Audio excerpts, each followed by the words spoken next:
Let's go ahead and hop into their match. Oh, they've already started. Let's do it. So it looks like Blogger has a Comebatch Witches on the battlefield already, getting in some damage. Jeff's gained a life with the Swiftwater Cliffs and just used a Condescend to counter a Chittering Rats. And I think we might see a Seagate Oracle. So this is going to slow the attacks down a little bit from those Witches. But like we saw before, Blogger's deck is just full of removal. Yeah, and that's kind of what's awkward about this matchup, right? Because what he really needs to draw is mostly his threats.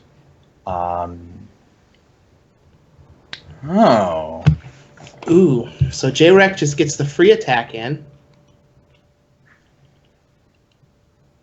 Jeff is going to block with his Seagate Oracle, and Blogger has the Disfigure to take care of it. So outside of hitting Muldrifters, those Disfigures are pretty dead.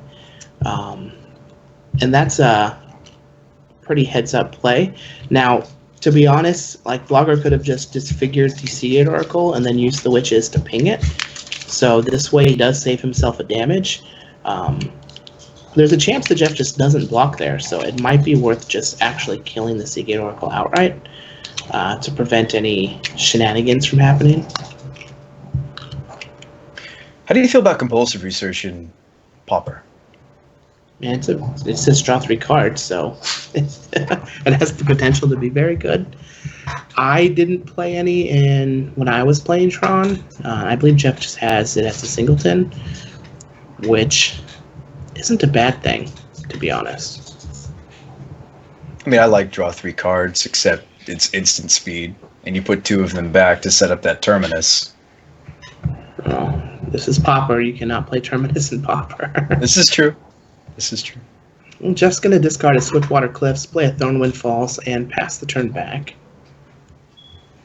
Looks like Blogger's going to get in for a point of damage with his Witches. Going to bring Jeff down to 20. Does he have a 4th land? He does have a 4th land. Let's see if he has another creature to add to the battlefield. Oh, he has a Gurmag. So this is very good for Blogger, and one of the ways that he can steal a game. If Jeff doesn't have an answer to the Gurmag Angler, this game could end very quickly. And because Blogger has another creature on the battlefield, he has some insulation against the edicts that Jeff could potentially be playing. Yeah, he's going to have to clear out that Combage Witches before he can really effectively use the edict. You're precisely correct, Chris, and that does put Jeff in a weird spot. I think he's only running 2 edicts main as well, so he has to find one of them soon. Mm-hmm. Now, the good thing is that Jeff has quite a bit of time before this Gurmag Angler is, going to be pressuring him for real.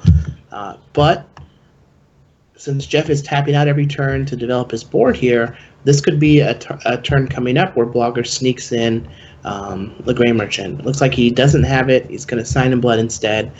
But he's still going to be able to deal a chunk of damage to Jeff. This Chainer's Edict is going to help that, getting rid of that Seagate Oracle. Jeff is only 1 land up of Tron, and he has a full grip. So we could very easily see Jeff just play his last Tron piece and either deploy some more chum blockers or take care of that Gurmag Angler. It doesn't quite look like he has a way to remove it yet in his hand, though. No. I mean, he has like a lot of deck manipulation. I see a Drifter, I see Compulsive, and I mean, we'll see if he's just able to draw into the things that he needs, right, Chris? I mean, otherwise, you're right. I mean, this is a clock. 5/5 is pretty good. Yeah, this is one of the few ways that the Blogger is going to be able to steal game 1 here without having access to the land instruction in his sideboard. It's just going to be a quick Gurmag Angler, and Jeff not able to handle it. I think that makes the matchup a lot easier, right? The play set of land destruction that Mono Black employs, because I think they're well aware that this usually is not a favored match. So And typically, that's what you want to target your sideboard for. I see a lot of players; they'll be like, "I want a little bit of this, I want a little bit of that." But when you're actually analyzing what your worst matchups are, and then you build your sideboard accordingly, I think that's really when you have an effective sideboard and therefore effective deck. You see a lot of these tuned archetypes; they'll do that. They're gunning for something specific in the sideboard for their metagame. Wouldn't you say, Chris? Yes, the Pauper meta is still pretty wide open, so a lot of times you're going to see a lot of cards that are just like pretty situational and are able to come in against multiple different decks. So you don't really want to have a bunch of narrow answers, but the narrow ones tend to be pretty powerful. Yes. Krovex, I have a couple links for you, my friend. That is a good point. You are not mistaken. Give me a second. Oh, Blogger's going to use an Oubliette to take care of the Muldrifter, crash in for 6 more points of damage. That's going to drop Jeff down to 9. Just going to reload with a Compulsive Research this turn. He really needs to find an answer to that Gurmag Angler. He does have a Twin Bolt in hand, so if he's able to find a Flame Slash or a Lightning Bolt, then he can get rid of the Gurmag Angler. Yes. Well, he is going to use a Flame Slash to kill the Witches. Looks like he has a Capsize. So once we get into next turn and he untaps, he's going to be able to Capsize with buyback that Gurmag Angler. And that's one of the good ways to handle Delve cards is with Capsize. Oh, yeah. I mean, he's going for the Oubliette. So he's going to Capsize the Oubliette, get back his Muldrifter. Oh, it comes back tapped. I didn't realize that. I bet you Jeff didn't realize that either. He wanted to block with his Muldrifter. Is there something about the wording on Oubliette? I don't know. Why did the Drifter come back tapped? I think that's just how Oubliette does it. Are we positive on that? I thought it was more or less like an O-ring effect for creatures specifically. So was I, but I'm going to analyze this card a little more closely. Oubliette. Yeah, it says right on the card that it returns it tapped. Return tapped. Wow. This card is great. Oops. So Jeff falls to 4. Jeff falls to 4. This Oubliette is going to be able to take that Muldrifter, but now Jeff has. Oh, his Capsize is in his graveyard, so he can Mnemonic Wall back the Capsize. Oh man, that's huge. He thought he was going to be able to block with that. The Drifter. With that Muldrifter. I thought the same thing, Chris. Yeah, so now he can Mnemonic Wall back the Capsize. Yeah, and that's very good point. Soup, Jeff is playing this pretty close to the chest. I mean, he needs to be cautious of a top deck Gray Merchant of Asphodel, doesn't he, Chris? Well, it looks like he has a Victim of Night in hand, so he can just kill that Mnemonic Wall. Oh. Oh, but he's going to play right into the counters. Oh, no. Jeff's just going to let it resolve. It looks and now he has a land, so he's just going to play a land and Capsize. Oh, it looks like J-Rex just used that Victim of Night before Jeff went to his end step.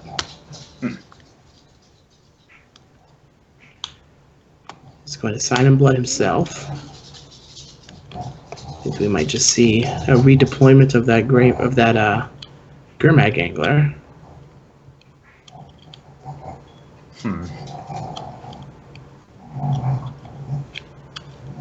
But yeah, a Gray Merchant is now lethal off the top if Jeff doesn't have an answer. Correct. And that I mean, like the Mana Lake is still within range to counter something like on the top end, like the Merchant, obviously, maybe, perhaps not. Ooh, Unearth, that's spicy. Yeah, so he's going to Gurmag Angler and then Unearth the Witches. Let's see what Jeff can do here. So he doesn't have access to that Capsize. He needs to find some way to answer this board. Do you like how he used the capsize aggressively? Just as a Tron player, of course, I'm gonna consult you for this matchup. I'm 99.9% sure that, much like us, Jeff didn't know that the Muldrifter was coming back tapped from that oubliette. He thought that he was going to be able to block and still be at 9 life. Right. That was his intention. I wonder if his chat is going wild right now, like trying to read what oubliette actually does, like we were a moment ago. Yeah, he probably is just freaking out. What's going on? Why is it tapped? tapped? I kind of wish I could see his reaction right now. Well, Jeff just says in chat, well, in a world where I know what your silly enchantment from 2 decades ago does, I win this game by a landslide. Hashtag never played Pauper. Yeah, so I didn't know that the cards come back from oubliette tapped. That is insane. That is huge, Chris, because Jeff was a favorite to win this first game, was he not? He was a huge favorite to win that first game. And, I mean, once he gets to the point where he can capsize with buyback, there's almost nothing that the blogger is able to do to try and pull it back. But MTGO blogger is going to take this first game from JeffHoogland and go up 1-0 in the match. Let's take a look at the player sideboards so we can see how we think that they're going to board. So Jeff has 1 Pulse of Marasa, 2 Dispel, 2 Hydroblast, a Diabolic Edict, 3 Pyroblast, a Magma Spray, an Ulamog's Crusher, 2 Negate, 1 Gorilla Shaman, and 1 Agent Grudge. How do you think he's going to sideboard? If I had to guess, Chris, I'm going to say Edict, Crusher, and outside of that, maybe you want some number of negates if you have more slots to fill. They do trade 1-for-1 with some of the cards that we anticipate, or that I anticipate, that Blogger is going to bring in. How do you feel about that? Well, I actually really want Pulse of Marasa, as not only can it just rebuy your value creatures, but you can get back a land, and if Blogger is going to try and destroy your land, it's advantageous to be able to rebuy those lands. Oh, I like that. I don't really want to be on Ulamog's Crusher just because there are so many edicts, and Crusher's like good against decks that are trying to use damage. It's the main form of removal. Okay. But I do like bringing in the negates as a way to protect your creatures and to protect your land from those choking sands.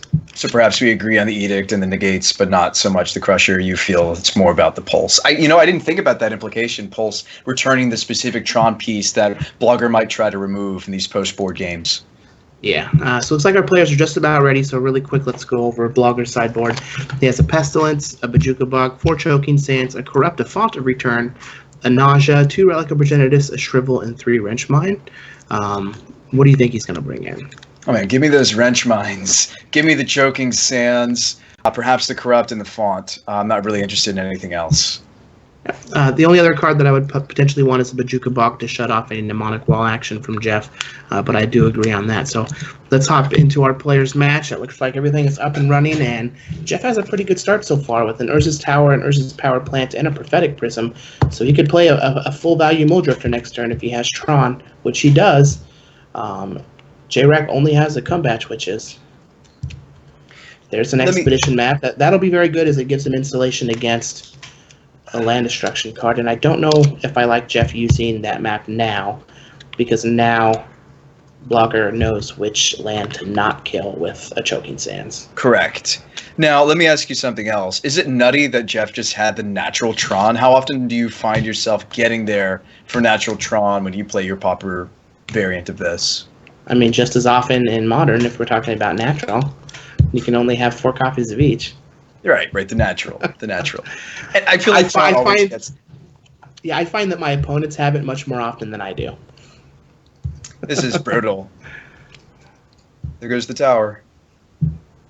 Yeah, so it looks like, what land did Jeff get? He used his map. He searched out a Shimmering Grotto just to open up another color. Choking Sands hit that tower, dealt 2 damage to Jeff. So Water Cliffs is going to bring him back up to 19, though. Let me just like kind of comment on something, and I'm not trying to pick a fight here. I enjoy Jeff's content quite a lot. Do you feel that he kind of rushed last game? Look at the clocks; they haven't really used all that much time, and I felt last game was maybe rushed, like the way that he used the capsize, and I felt this game. And you mentioned this, maybe the expedition map was rushed. Why is he in such a hurry? This is the finals. I wouldn't be surprised if he's a little tilted from the misplay in game one. I mean, neither you nor I knew that Oubliette returned the creature to the battlefield tapped, and I wouldn't have checked it, so there's a very good chance that I would have ran into that same misplay that Jeff did. And I mean, I wouldn't be surprised if he was just a little tilted. Okay. Oh no, this Bajuka Bog is going to exile those lands and shut off a Pulse of Marasi, even if Jeff were to draw one. Yep. Sign of Blood's going to hit himself. Blogger definitely is at a big advantage here. But all he's done is just kind of disrupted Jeff. And Jeff's There's still no clock. And Jeff's still only one land away from having Tron, too. Yes. Sorry to interrupt there, but I think what you're getting at, Chris, is there's no clock for Blogger. Oh, yeah, there's lots of time still. Oh. Unearth is going to hit his witches. That technically is a clock. It's like a grandfather clock. It's a little slow. It's very slow. Now, witches is something that can get around a lot of these. Oh, well, there it goes. This is irrelevant. Diabolic Edict's going to take care of it. We're getting to the point now where, Gurmag Anglers are going to be big enough to just take over this game. Yes. Yeah, shout out to Telemocos, Andrew, for putting the graphics together. I noticed Nathaniel mentioned something. I know myself and Chris, you included, very grateful that he has done them for free. Ooh, counterspell on this rats. Yeah.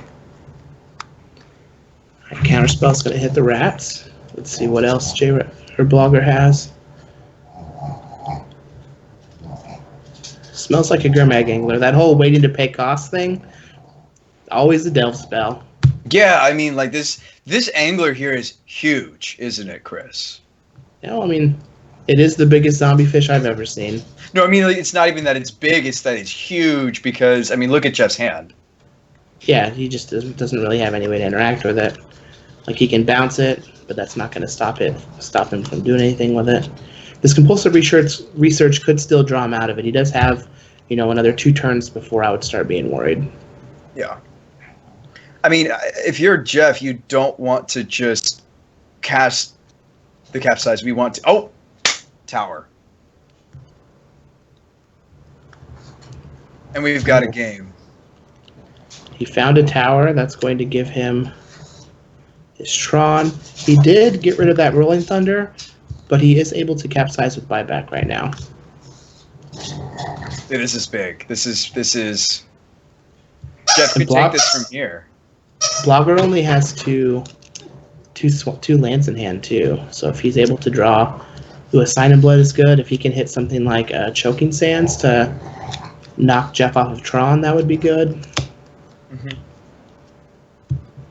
Alright, he's just going to crash in with the Angler. If I'm Jeff here, I probably just chump with this Seagate Oracle. Now he's just going to go ahead and take it. Ooh, it's a Gray Merchant. This is what I'm worried about. We can get to the point where we're like capsizing this Gurmag Angler, but a couple Gray Merchants off the top, which is exactly what Blogger drew off of that Sign of Blood. Yep. Could be rough. I mean, we've seen him do this time and time again. Blogger just like, remember against Mad Hatted earlier in the weeks leading up to these finals, he peeled like double Merchant to kill elves that had gone like as wide as the screen could go. I don't know if you remember that match, I'm sure you do. And it was a huge upset, wasn't it? Yeah, he was so far behind against that elf deck. It was real gross. And just merchant, it was over. It was almost, wasn't it like Exacxes or nearly Exacxes? Yeah, it was real bad. Poor Mad Hatted. Poor Kevin. Now Jeff does have a Condescend for 1 here, so if Blogger decides to like play his Gray Merchant, and then I guess he can't play the Gray Merchant and the Gurmag Angler yet this turn. He's just going to go with the Angler. I like that better than the Gray Merchant.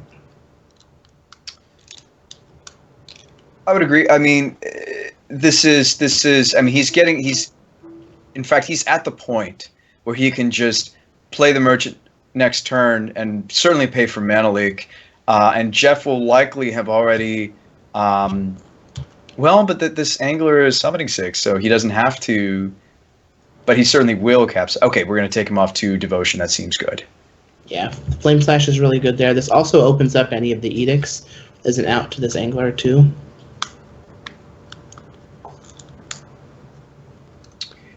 So, okay, so it looks like this is definitely in Jeff's hands. What happens game 3 with Blogger on the play?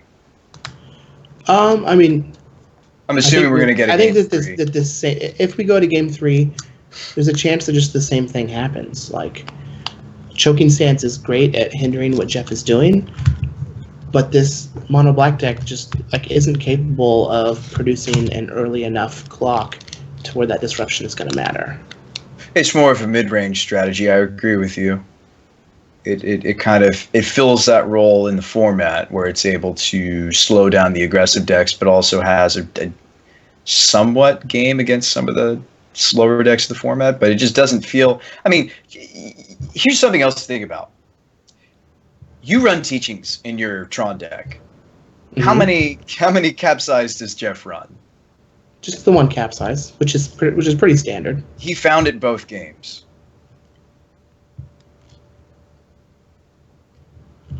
The Magic Gods smile upon Jeff. Sometimes you're lucky. The Magic Gods are smiling upon Jeff, and yet he did lose that first game. I mean, Blogger is not out of this game. He has another Gray Merchant in his hand. This is true. So we can get in 2 points of damage here, unless we're going to see a capsize.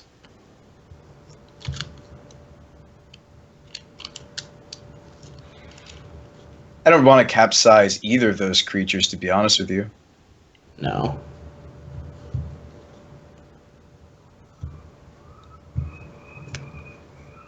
Wow, Chainer's Edict is really good there.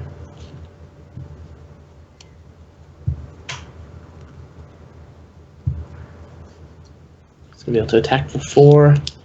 This Gray Merchant could be lethal. I mean, I highly doubt that Jeff would let that resolve, though. Yeah. I mean, if he goes for it here, we're even going to get him mana leaked, aren't we? Yeah, I mean, I think you just go for it. Yeah. Jeff only runs a couple mana leaks, right? Yeah. It just really hurts Blogger here to... Let's see what Jeff is going to capsize. Maybe just a Prophetic Prism. Oh no, he found a pulse, so he just can get back his Seagate Oracle. I think that's real good. Mm-hmm. I think that's fine. I mean, well, not only does it give him like a blocker that can like stay and play and just block, but just the game 6 on pulse is huge. Yes. No, Pulse has been a really great recent printing for these Pauper Tron lists. It was very, just kind of under the radar. I think this is one of the decks that's really, oh, this Wrench Mind.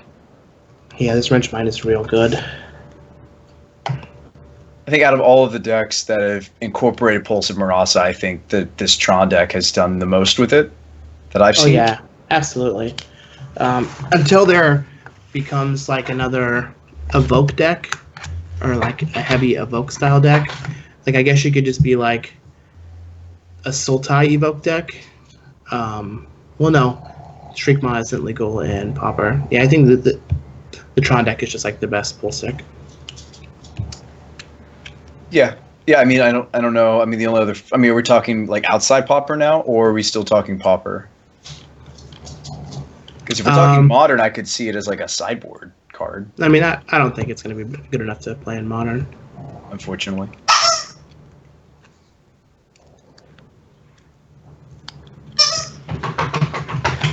Oh, I like that play. What do you think about that play, Chris?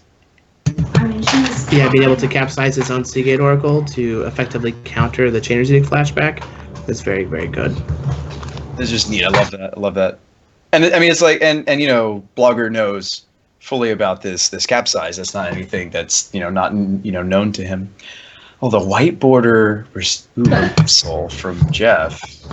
Yeah, I mean that's the best one, right? Why do you do this to me? I mean, doesn't everybody play the white border? The white border. I remember there being a white border. I think he switched that specifically for the finals, just because he knew I was going to be watching. I mean, I told everybody to play white border cards. Did you? Was that your fault? Yeah. Good TV. Oh, Mole Drifter is a good draw here. Yeah. This can trade with that Rager. Oh, and now we found Mnemonic Wall, so we can even get back that Pulsa Marasa when he needs to. Could we get the Thunder?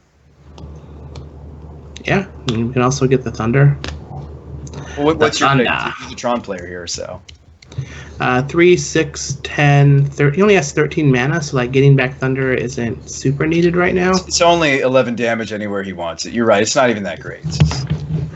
Well, I think that you can just trade the Mole Drifter for the Rager, and then wall the Pulse Marasa, and then pulse back the Mole Drifter, because you can always capsize the wall and replay the wall. True. Yeah, I know I don't see all the lines necessarily of that white border. just distracted by the awesomeness. Mm-hmm. Well, Remove Soul is going to take care of that Chittering Rat. This game is going to be a bit of a grind, but it does feel like Jeff has the upper edge here.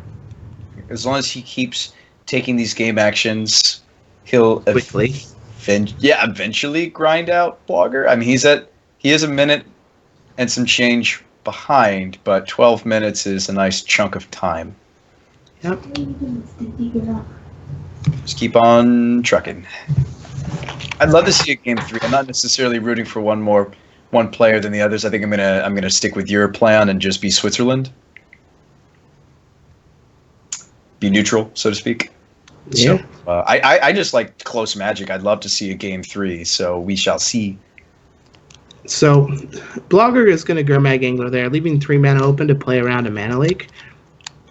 But he is keeping Grey Merchant instead of a Chittering Rats in his graveyard. So it seems like he probably brought in the Font as a way to rebuy creatures. If you don't have Font in your deck, then you just keep the Unearth, since you can't unearth the Grey Merchant, but you can at Chittering Rats. So it'll be interesting to see if that Font comes into play later. Yeah. I don't know if you picked up on the banter between the two players in the Magic Online chat. Did you, Chris? Yes, I pointed it out earlier. You did mention what Jeff said. Silly enchantment from 2 decades ago. Yeah. Blogger also mentions that he's also new to the Pauper format. Jeff, of course, open about that as well. So it's nice that we're getting these players to play these formats that aren't maybe supported as much. And I think my hope, or our hope perhaps, at least mine, is that by doing this event, that we're going to better publicize it, let players know about it. You can certainly play this in paper. There's a bit of a change in what cards are legal. But there's a lot of neat decks, and hopefully this tournament has maybe inspired some of the people in the Twitch Magic community, at least, to look into this format. What do you think about that, Chris? I agree, and I hope so. And even though it's probably my favorite card in the format, I think that Capsize should not be legal. That card should not be a common, and it is not fun to play against or to play with. Bouncing all of your opponent's things every turn and grinding out the game, attacking for 2 at a time with Mole Drifter, that's not even all that fun. It's nice to win, but it's miserable for both sides. Yeah. I think that Capsize should have gone a while ago.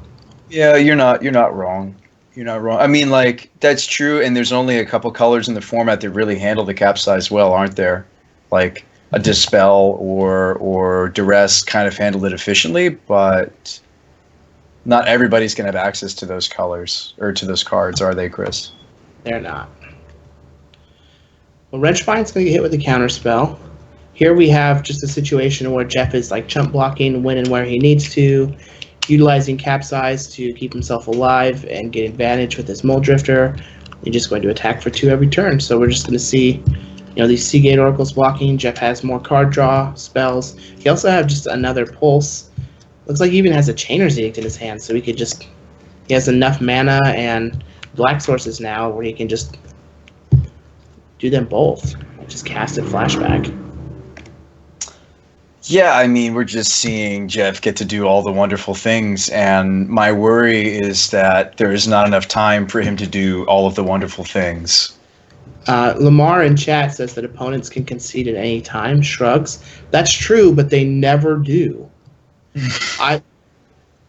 Almost every match of Pauper Tron that I've played, like, I either win with less than a minute on my clock, or I lose when my opponent has no permanents in play and my time runs out. Yeah, he's just like pulsing for a mnemonic wall and then using the mnemonic wall to get back other cool things. Like at this pulse. point, at this point, he could just like loop the pulses where he's just like pulse for wall, play wall, get back pulse, block with wall, pulse for wall, like just back up to 23 when he was down to like 3 at one point. And these Bone Drifters are just going to attack 2 at a turn. There's a Gurmag Angler. I mean, okay, so and we knew this turns ago. This is turn 16, by the way, everyone that's watching.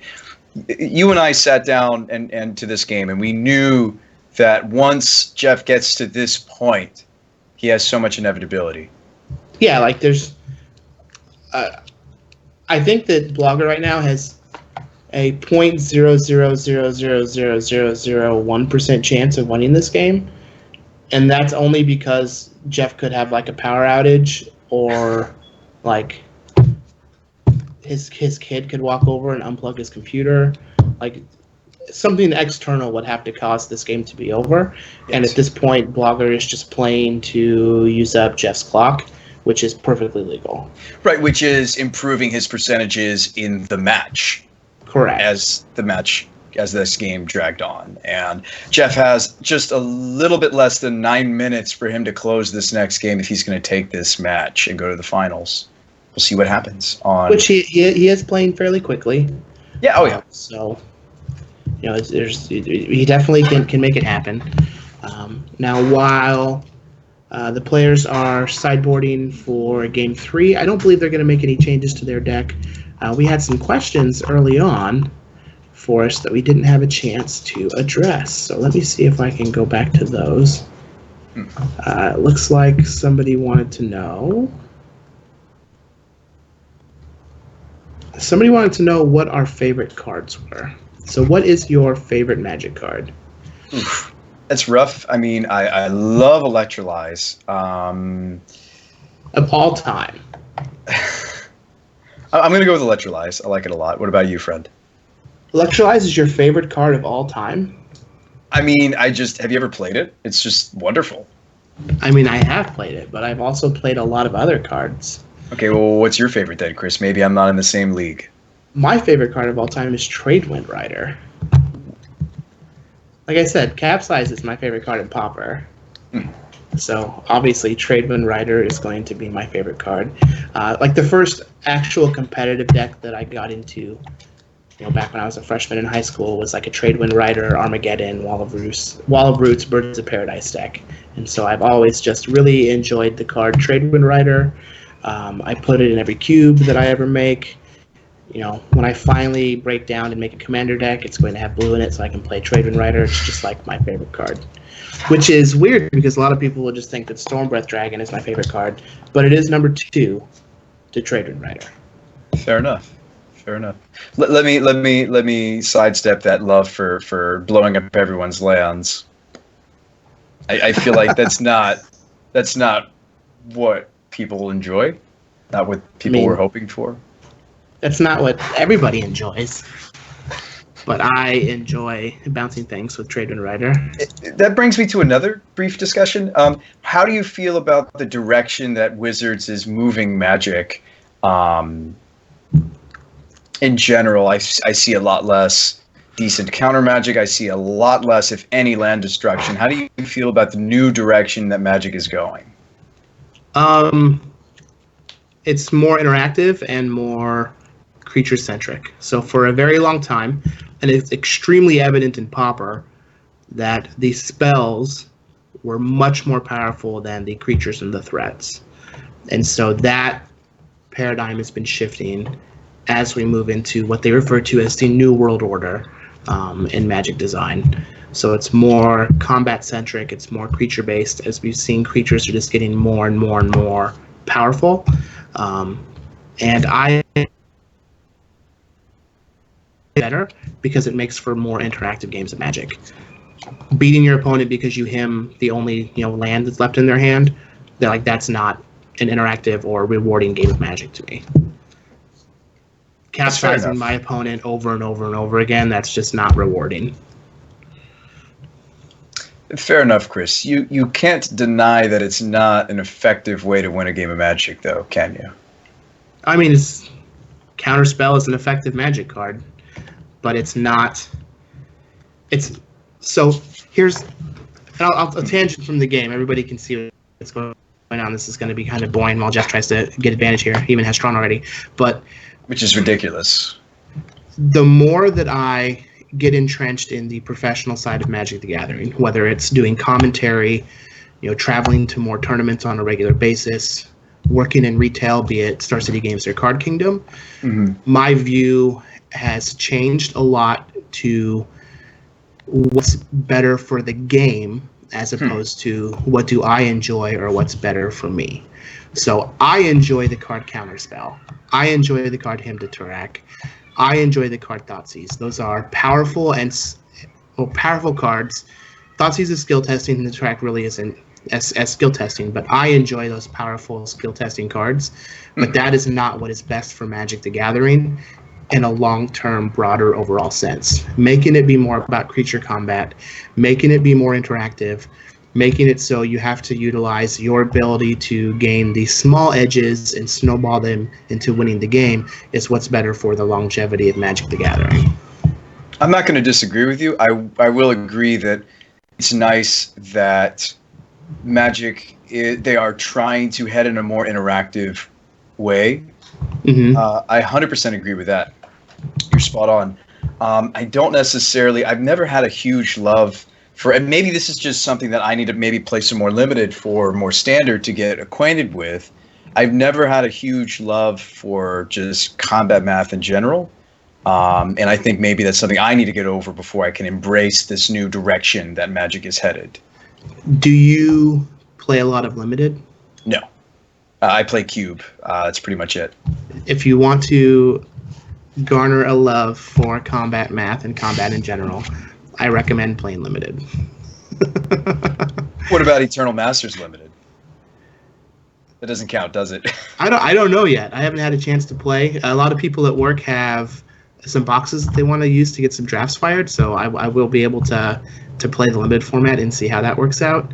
But yeah, I'm not quite sure. Now, Brutal Mustache is just talking about how he feels like there's no control deck, and just creatures attacking. And so that is, I don't want to say that's not true, but the control decks are different than what you're used to. You don't have to be sitting on blue to counter your opponent's spell for you to be playing a controlling deck. Just going Gideon into Languish, kill your Gideon, that is a control deck. It's just a different type of control than what board control. What the permission-based blue mage is used to, and that's just how Magic's going to be. Newer players are more likely to continue playing the game when the ways that they're being stopped from doing what they're doing is when they're allowed to do it first and then it's stopped, as opposed to not getting to do it at all. So it just comes back to newer players react more positively to getting their creature Doombladed than getting it counterspelled, and that's just how we have to readjust our thinking in terms of control and board control and that type of thing. And then just be happy when we get a counterspell that's actually playable. Right. I mean, okay, well, there was a brief time, okay, it wasn't that long ago, where there was the Esper Dragons list, and, that was a thing, right? Where they were running the Slumgar's Scorn. That was blue counterspell with a lot of strings attached. And it was format defining during that time period. This is true. And also, the board state here is a little gross. You want to maybe break it down for some of our viewers who are not necessarily Pauper savvy, Chris? Yeah, so a lot of things have happened, and I apologize for the It's a good conversation, though. the deviation there. Yeah, I kind of droned on, but it's something that I enjoy talking about, especially as I come to the realization of it more. But we basically just have Blogger is down on lands, but he does have this Gurmag Angler, and Jeff has mnemonic walls that he's able to try and either stay alive through chumping. He does have a Diabolic Edict in hand, so if he's ever able to draw some black sources, he's going to be able to start edicting Blogger's creatures to try and get rid of that Gurmag Angler.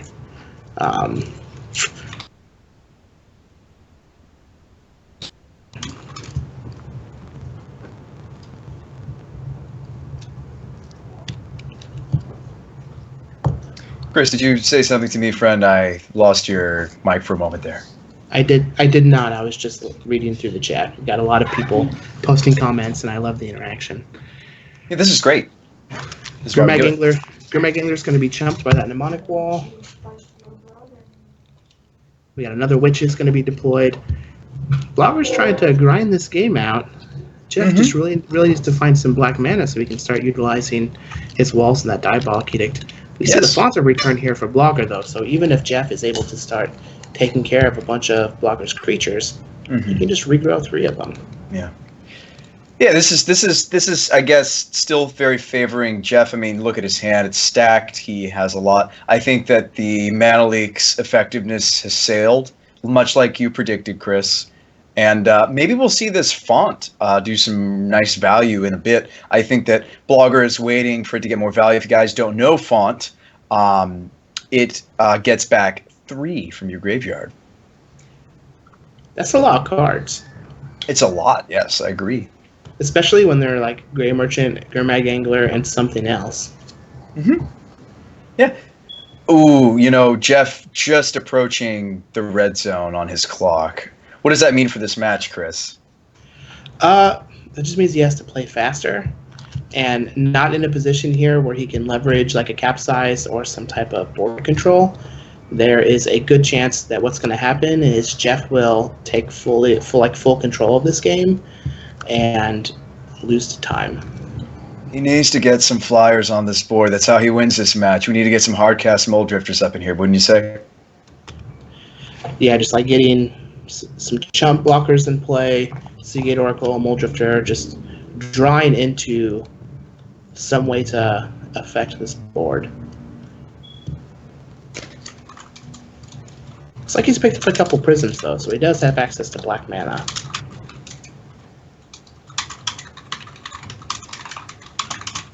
Looks like Blogger's not going to attack with those witches. I think he's probably going to use them on Jeff's end step just to do some pings. Just pinging it. It's fine. And, maybe, and this is terrible, but you want to know what game, like what play style that favors? Adding more things that Jeff has to click through. Yeah. It is another second or so off of his clock, those Combage Witches being used for that mode instead. I think both players, both Jeff and Blogger, are fully aware that that is what Jeff needs to play through, the speed of his plays, and that is what Blogger is gunning for, because that is how he wins this match most likely, is through Jeff losing in 3 minutes and 30 seconds. Which is unfortunate, but it's a part of Magic Online. Yes. I mean, I've lost that way myself many times, and some of them on stream, so... Ooh, Flashback Edict. This Edict Flashback is likely to just get countered. We're going to see the Metalik? Now, I don't think that Blogger actually used those witches on Jeff's end step, did he?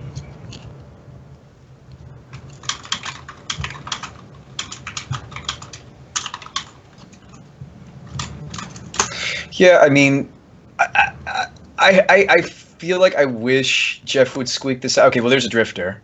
So that's our clock. I'd love to see him squeak this out, Chris. It's not likely. Well, that Mole Drifter is going to do a lot. It'll allow him to start getting some damage, and he can already generate 3, 6, 9, 6, 15, 19. So he can already generate 19 mana. Jeff, why are you blocking with your Mole Drifter? Well, wasn't the Drifter going to die to double Witch activation, though? Oh, yeah, that's true. Yeah. He needs to get to the point where he can just win with the Rolling Thunder. I think that has to be his game plan here. Well, let's keep going. Let's keep going, Jeff. Just land go. Land go. Yeah. Well, yes, okay, he does have to take some more game actions than that. Okay, here's another edict. Yeah, so he's just gonna use his edicts. J-Rex gonna use his font. Oh, he's just gonna pass. He decides not to. What do you think about that? I feel like that was a really juicy time to use it. You know, rubbing my hands here. Mm. He has a diabolic edict, so maybe he's just gonna wait. And the gate's gonna take care of the wrench mind. Jeff just needs to get up to 25 mana is the sweet spot, so where he can win this game. So 3, 6, 9, 10, 11. There are 27 cards left in his deck, though, Chris, and only one of those cards is the Thunder. That's true. But he does have a lot of card draw that he can draw into to try and chain into it. Like, even just like another Pulse of Marasa will be good.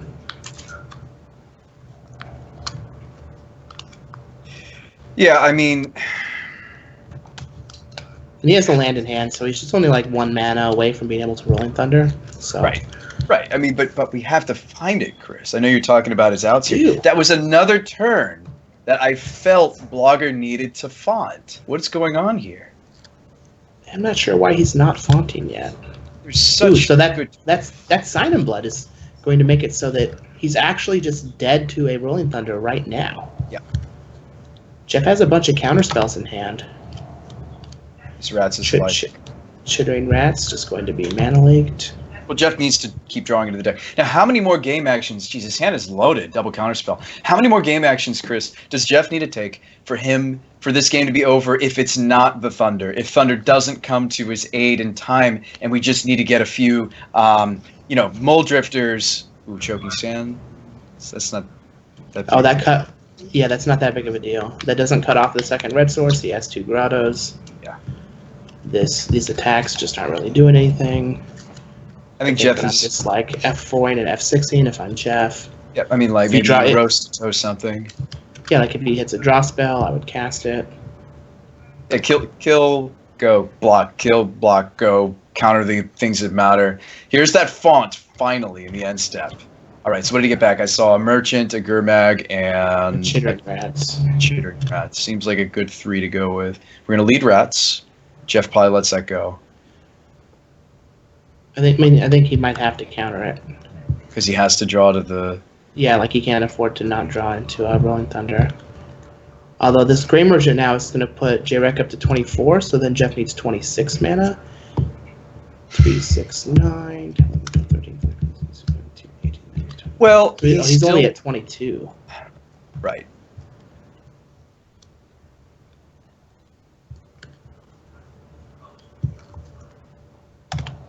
Do you think it's interesting that he's hanging on to... Well, never mind. This is rough. Yeah. There's that Gurmag Angler. It's not even going to necessarily come down to time. It looks like that font was just so much value. Oh, Pulse of Marasa. Yeah. For Drift. Mole Drifter. Mole Drifter's going to draw 2 cards. Fine. Oh, what does he need to find, I guess, is the more important question. Another Pulse. Some more mana and a Rolling Thunder. I feel like we're rooting for Jeff, not just because you favor the Tron deck. Well, not that you're favoring anyone, but I just happen to know you enjoy playing it. I feel like... I dislike games lost to the clock in Magic Online. Yeah, I'd like to see this come down to either Blogger smashes his face, which is a lot less likely. Oh! I mean, Jeff just drew like 7 cards. Yeah. Choking Sands is going to take out a Shimmering Grotto that is, he still has 2 red sources. I feel like I'd almost just hit a Tron land there. Like, couldn't you go after? Couldn't you justify going after the mines? Because if he draws another Choking Sand, he takes him off Tron. Because there's only 2 mines. Yeah, that's definitely what I would have done. Just at 40 seconds. Just cast things. Just cast them. Go 40, 38. Is no way. He did bring in Crusher. Ooh, he did bring it in. I think you were correct in that it was not so great. I mean, like, we have an edict. Well, he's insulated from this edict. How many times do we have to crack in with the Crusher, though? If Jeff just literally the game actions he takes is literally just combat, is there a chance he steals this with this huge Crusher? I don't know. Like, literally, like, do nothing except F6, go to combat, swing, F6 again. Because Moto will do that. Moto will stop you at your combat. Yeah. Without, he doesn't look like that's what he's doing. He's just chaining Ragers together. Well, his clock is going down. I mean, obviously, there are things that bloggers... Did he draw another Grey Merchant? Oh, no. There are things that Jay is doing that Jeff has to lose seconds over. And it looks like what we thought was maybe a not favored matchup for Jeff, or for Blogger, he is going to take. There's the capsize for Jeff. It's way too late for this. Yeah. Oh, I lose 2 swamps. Big whoop. I think once Jeff... I think you have to jump with the Rager. Yeah, there you go. Just jump with it. I think once Jeff entered that... there's just not enough time here. Once he entered that 2-minute... And he found the Crusher at about a minute or so left, right? If he had just gone F6, attack, F6, attack, eventually the Annihilator would have whittled down Blogger, would it not? Well, Chittering Rats, Jeff is just going to concede. That is rough, but MTGO Blogger is going to move on to our finals, beating JeffHoogland 2-1 with his mono black deck. Holy man. Oh, that was